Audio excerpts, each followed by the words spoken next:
ang anak mahirap. Hi everyone, good afternoon. So for today's video is ipapakilala ko po sa inyo or ipapakita ko po sa inyo yung iba't ibang uri ng gulay po na kadalasan po ay ginugulay po namin dito sa bukid. So ito po, yung isa po sa mga uri ng gulay na ginugulay po namin ay itong tinatawag po na likway. Ito po yun. Ayan, nangunguha po ako guys. Ito yung uri ng gulay na ginugulay po namin and this is one of my favorites po. And dito naman po, meron din po ditong kamote. Ayan, yung kulay, kulay lila. Ayan, violet po yung niya, talbos niya, no? Yung dahon niya.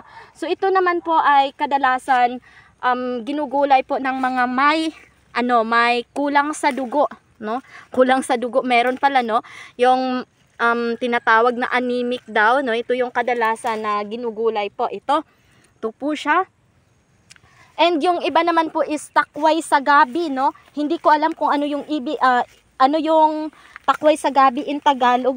I don't know, pero ito po ipapakita ko po sa inyo guys. Andito po ako, no? Ipapakita ko po sa inyo and ipapakilala ko, no? Ito po yung tinatawag na takway sa gabi. Ito, takway sa gabi. Naano siya panguhaon sa punuan niya mismo, no? Naano siya sa punuan niya mismo. And kapag hindi mo po ito nakuha, tutubo din po ito, magiging gabi din po, no? Magiging gabi din po siya. And yung iba naman po ay itong kamote na parang yellow-green yung kulay ng dahon. Ito po. Masarap din po ito guys and madaling maluto. Masarap din po siya and madaling maluto. And yung ang kamote na ito is hindi po siya dili siya mag-unod. No, ito po siya guys.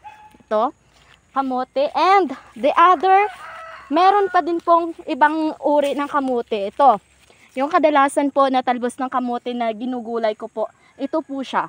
Ito po siya guys.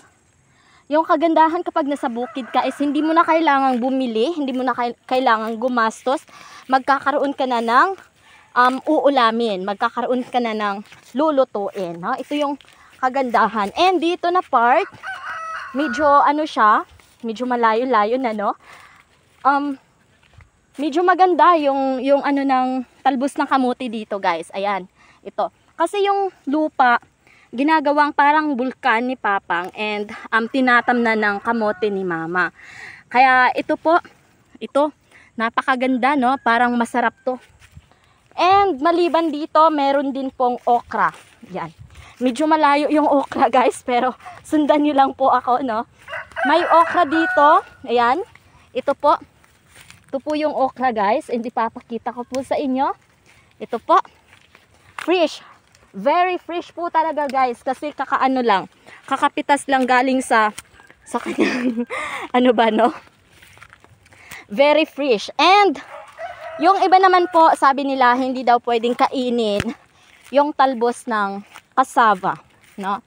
Yung talbos ng cassava. Pero sa amin po, ginugulay po 'yan. Ayan, ito po. Ito po. Hindi talaga to nawawala kapag ako yung magluluto ng gulay. Kapag ako yung nangunguha ng gulay guys, hindi talaga mawawala itong talbos ng cassava. Sabi nila hindi daw ito pwedeng kainin. Masarap po ito guys, masarap. Ganito po siya. Ayan, wag mo lang pong isama yung parang kahoy-kahoy niya. No? Ito po siya guys. Ito siya. So, mamaya po ipapakita ko din po sa inyo kung paano ito lulutuin, no? Parang laswa lang siya guys. Laswa lang yung pagkakaluto kasi wala tayong lamas dito. Ano ba yan? Walang lamas dito guys. Ayan. And yes, pauwi na tayo. So shout out nga pala sa lahat po ng mga kumakain ng gulay dyan, katulad ko po. Ayan, maraming salamat sa support po ninyo sa akin. Sana wag niyo pong kalimutan na i-click ang follow button at i-share po ang video po na ito. Ayan, maraming salamat. This is Atilangga po. Kita-kits sa iba pang video.